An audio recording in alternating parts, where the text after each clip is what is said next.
Distribution was challenging. I wanted to do a theatrical. We actually were the first horror film to be distributed theatrically after the pandemic in theaters. So I was very fortunate that I did my research, and I did not want to full wallet because I couldn't afford the full wallet.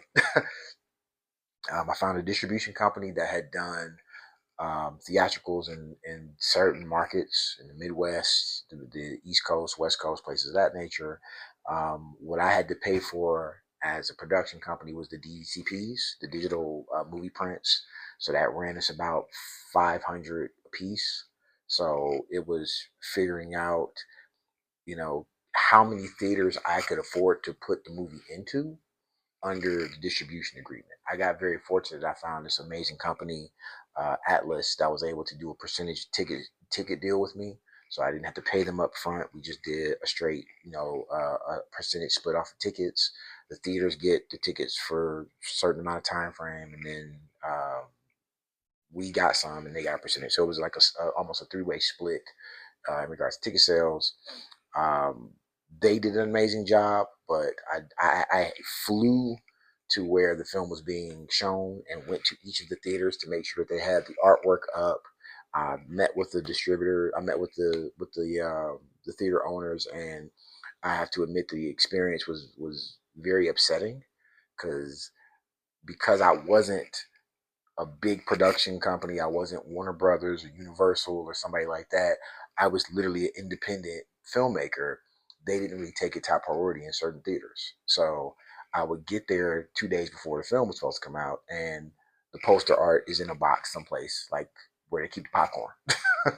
If there was a digital copy of it, it may only be in certain marquees. So I had to pull my weight as the producer and as the filmmaker, say, hey, you guys need to give my film as much attention and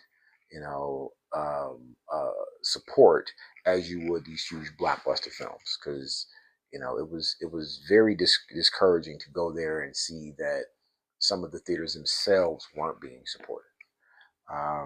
But what was nice to see is that fans and people who had heard about it through advertisements in those areas showed up. They went to the theater, they told their friends about it, it was big on social media. So I was very fortunate in that sense. But the distribution side of it, theatrically, again, to a lot of filmmakers, make sure you have a film that, and if this film wasn't as gory and as violent, if this was a more kind of traditional, American horror film, it's more, a lot of the horror films nowadays are more thrillers, or they're more kind of on the PG-13 type side. I probably could have gotten into more theaters. I probably could have gotten a better response, but again, the title alone, Crackhouse of the Dead, definitely, push some people away that, in spite of it being their job and responsibility to support a film that's going to be played into the theaters, they weren't supported. I was actually discouraged to go to one theater where I saw them put the posters up, and when I came back for the screening of the theater, they take the posters down out of the marquee. So I had to, you know, for lack of a better word, politely explain to them that they needed to return the posters into the marquee so people would know that the film was actually being played in the theater. So it was frustrating, but it was a learning process, learning experience. As an independent filmmaker, I can say my company has now done theatrical distribution. We understand what's needed, and now that my company has expanded, I have a team of people to help me with that. Where if we do want to do more theatrical projects in the future, we understand the budget for P&A. You've got to have a little bit of a budget to do digital marketing, which is actually a little bit more affordable now. You can get TV spots, you can get Instagram spots, you can get TikTok spots, Twitter spots, pretty affordable if you're trying to push a movie out to a specific demographic.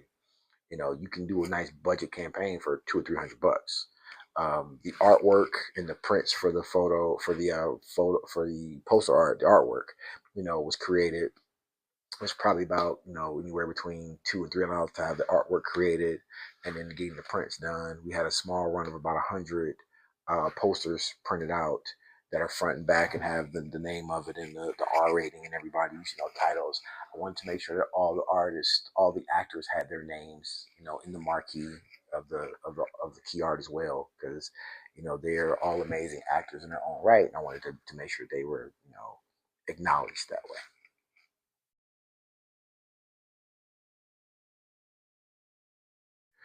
We literally set up the film in about five theaters, and we flew out to those theaters during the weekend release, which was I think June, I think.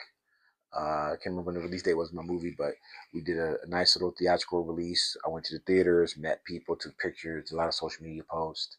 You can see some of that journey on my social media as well. But it was a good experience. I learned a lot.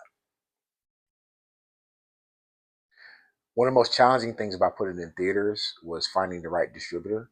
A lot of the distributors shied away from it because of the namesake and title, but I didn't give up. I found a great partner with Atlas. They were really great to me. Um, I ended up talking to some of the bigger chains, and again, when doing horror films that are this micro budget, this was a non-union zombie film. For independent filmmakers, I would recommend that they try to do something that's union, even if it's just SAG low budget. Try to get somebody who's a name, somebody who's recognizable in horror is always good. Try to have an interesting premise, interesting plot, interesting location. You know, the horror market can be saturated with a lot of bad schlock, but you can make something cool and interesting and cult like this if you just put your mind to it and if you have a good team with you. So